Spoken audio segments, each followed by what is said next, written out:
নেতা আসবে আমরা না দেখে, সচক্ষে না দেখে শুধু উনার মেসেজগুলি পেয়ে রাজপথে ছিলাম।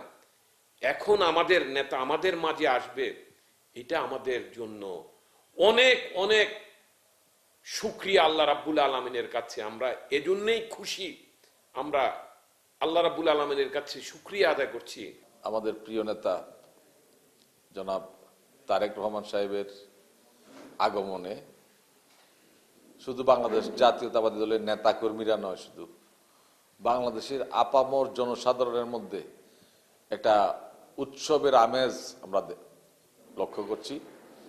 সাধারণ মানুষের মধ্যে ব্যাপক আলোচনা, ওনাকে নিয়ে উৎসাহ, আগ্রহ, উনি কখন আসবে,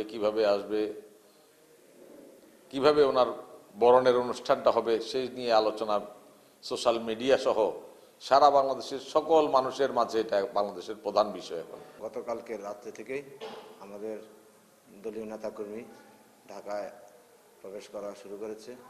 সে ধারাবাহিকতা আজকে অনেকে করেছে এবং আগামীকালকে আমরা আমাদের যানবাহন, বাস, ট্রাক, পিকআপ, ট্রেন, মোটরসাইকেল, যে যার অবস্থান থেকে যেভাবে পারবে। আমাদের অনুভূতিটা ভাষায় প্রকাশ করার মতো নয়। আমরা দীর্ঘ 17 বছর যার অপেক্ষায়, যার প্রতীক্ষায় বাংলাদেশে রাজনীতি করেছি।